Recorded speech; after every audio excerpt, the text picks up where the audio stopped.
Hordak, the irritating one.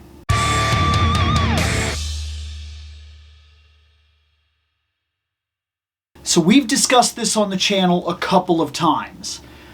I did not get into Masters of the Universe until I was a man, like a full-ass grown man.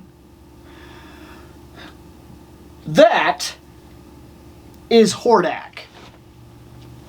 And when I heard about She-Ra, I kind of immediately made an assumption that I would like She-Ra more than I like the He-Man series. Why? Because when I was growing up, I liked Xena more than I liked Hercules. When I was growing up, I liked Red Sonja more than I liked Conan. At this point, I'm kind of equal on both of them. Conan might actually edge out Red Sonja a little bit, but I guess it depends on the writer and the time, what era I'm reading. If you're talking about Batman and Batgirl, I actually often lean more towards Batgirl because I think she plays less of a cliche most of the time in her writing than Batman. Batman, that I'm Batman so I can just do things because I'm Batman thing. I like my heroes to be vulnerable, and oftentimes there are too many writers that just give him the hard edge, like he can do anything, that prep time thing. I like my heroes to fail.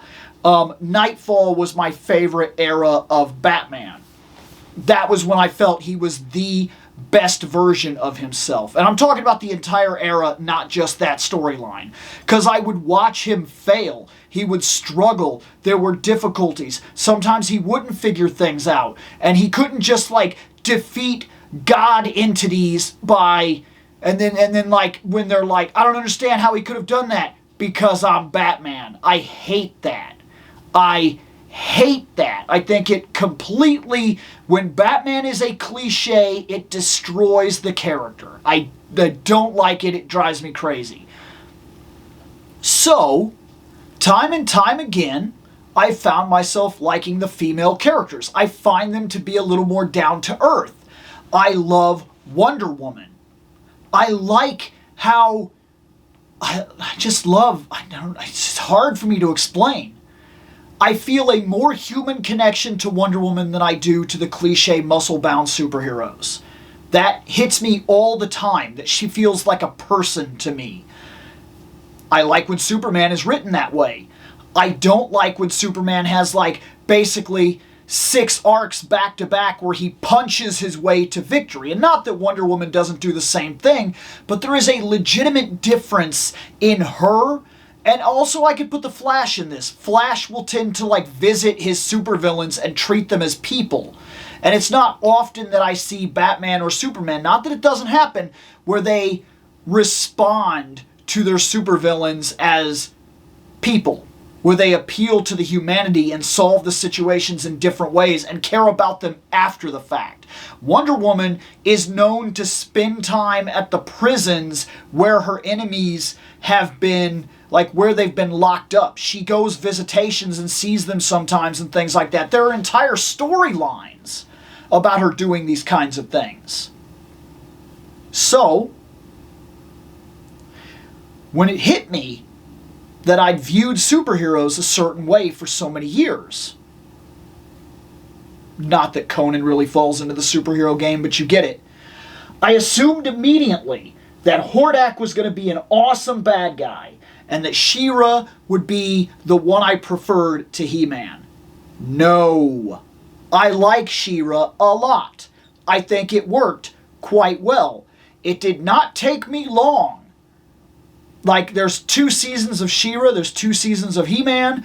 I love both seasons of He-Man. I love season 1 of She-Ra, and then I was just waiting for it to be over. I got to a point where I was like, can this end? And I also think the showrunner must have started feeling that way too, because I noticed that towards the end, they start bringing Adam and other characters in a lot more. Like, they're trying real hard to boost up She-Ra and keep it going with characters that, like, we care a lot more about. And I think that's just the way that it was. My biggest problem, though, may have actually been Hordak. See, Skeletor felt a little more real, a little more dangerous to me. I could sometimes feel where he was coming from, and I could sometimes... I could love Skeletor for the ridiculousness that he was and appreciate the storylines and even watch him almost win on different occasions and be like, oh, he is competent sometimes. Hordak just feels like a dummy all the time. And the snort voice thing they gave him where he's like a pig Batman thing or something, for a villain that looked so amazingly cool, he did a lot of annoying me all the time. He was not a villain for me. I loved the concept. I loved the idea. I loved the beginning of the series where he seemed legitimately dangerous, especially during like the first 15, 20 episodes. But it didn't take long for him to become an absolute joke. And like, there are even episodes where they bring Skeletor in and absolutely humiliate Hordak, because as far as I'm concerned, if that fight comes down to blows, Hordak loses every time. Every time. Skeletor is superior to Hordak. Personal opinion. You can have whatever opinion you want. But that doesn't change the fact that he's an awesome looking character, and that looks like it's probably a very solid figure. To jump ahead, rather than doing the box this time, you know I love the art. The cross-sell is She-Ra. We've got it. New Age, newer, like CGI He-Man. We've got that. CGI Skeletor. Got that. Catra. Got that. Zodak is the only one from this line that I don't have. Zodak is the only one that I don't have. Do I want Zodak? Yes. I actually do. Let's open him. Alright, so, Hordak.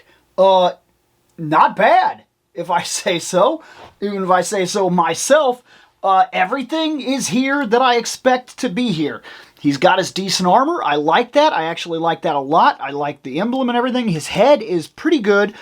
We could call out the fact that it doesn't move very well, but at the same time, being what he is and having this and everything like that, I'm willing to forgive it, because the rest of him seems really solid. There's a lot of good movement here. I don't see any kind of problems in terms of that.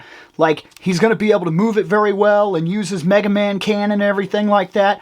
The other arm, everything else about him is very much Masterverse. It works perfectly. It moves exactly like you'd expect it to and everything like that. And the feet are the crazy, ridiculous duck feet that he actually had in the show. There's a lot of good detail here and things like this with the boot. It's solid. It is legit solid, and I like this cape. Maybe you could argue that it would have been cooler if the cape would have been just a little bit wider, but for what it's worth, it is really solid. Let me see if I can't get a little bit more of like a, kind of like a standing right here. He does come with a really cool shield. I don't know that I'll necessarily be using it on him, but he does come with it. He comes with the traditional, I don't know if we're going to call this the Horde bow or whatever it is, but it's cool. He has a white dragon. He comes with this really sweet blast effect, and we've talked about that multiple times here. I definitely am the kind of person that prefer action effects to action features. That, to me, is really sick. It's really cool. Maybe it'd be cool to have the shield with that. He comes with another arm, if you want to just have the arms.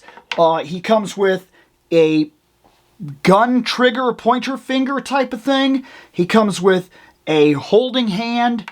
And he comes with this crazy, grabby, pinchy hand that can also go there where the gun is. So, or you could just, maybe you could, no, it does go in the gun. It goes in the gun because of the kind of thing that's there, so it's definitely not something that can be replaced at the wrist or something like that. So, you could, because that's for the arm here, so you could put this here. And I could have pulled his wrist and made that easier on myself. But, in fact, let's do it. Let's do it for the sake of, let's pull the wrist. Put this here. So the wider part like that. Shorter part right here. Oh, it's a little tough. It's a little tough. He doesn't want to work with me. And I don't really want to pop the shield. I don't want to break it. I don't want to lose that. Well, I know I can do it. These shields have worked with other characters. Oh my. I don't know if this is giving me problems or whatever, but it is giving me enough problems to be slightly irritable, but not so much that it really like bothers me. Let's see if we can't slip the hand through there. There. Just there. Now he's got this. He's got a shooting pose. He's got the shield. The feet, believe it or not, the duck feet work really well for this. See? That's a solid pose right there. He's already standing. It took me almost no time whatsoever to get that. He's a solid looking figure. In fact, it's the way that he looks that made me want him to be so cool in the first place. See, it was Hordak's look that sold me on the figure all that time ago that I seen him. When I saw Hordak in the comics, in the mini comics, and in the toy form, I said, oh, he looks awesome. And my first introduction was I read every single mini comic that had ever been printed in a giant compendium book. I read all of those before I ever watched my very first episode of He-Man, and I had already collected a whole bunch of figures too. So, my association with Hordak was from the mini comics, where he is a very different, very cool character. Then, I of course saw all the toys and was like, dang, he's awesome. Then, I saw the She-Ra cartoon, and it really knocked me down a peg. Then I started reading the DC releases of the comic book. And once again, Hordak was taken very seriously and was very cool. Then I saw Revolution, and Hordak is once again taken very seriously and is very cool.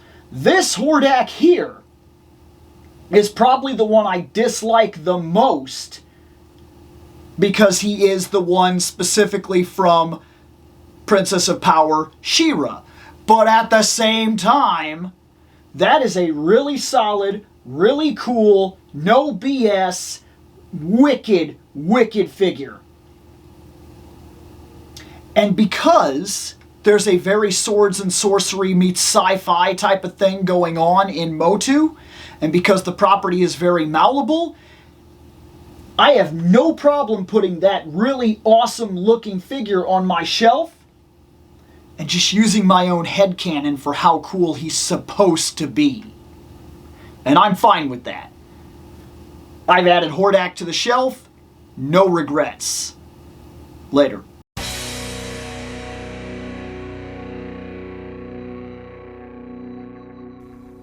I have spoken. Take what you will from it.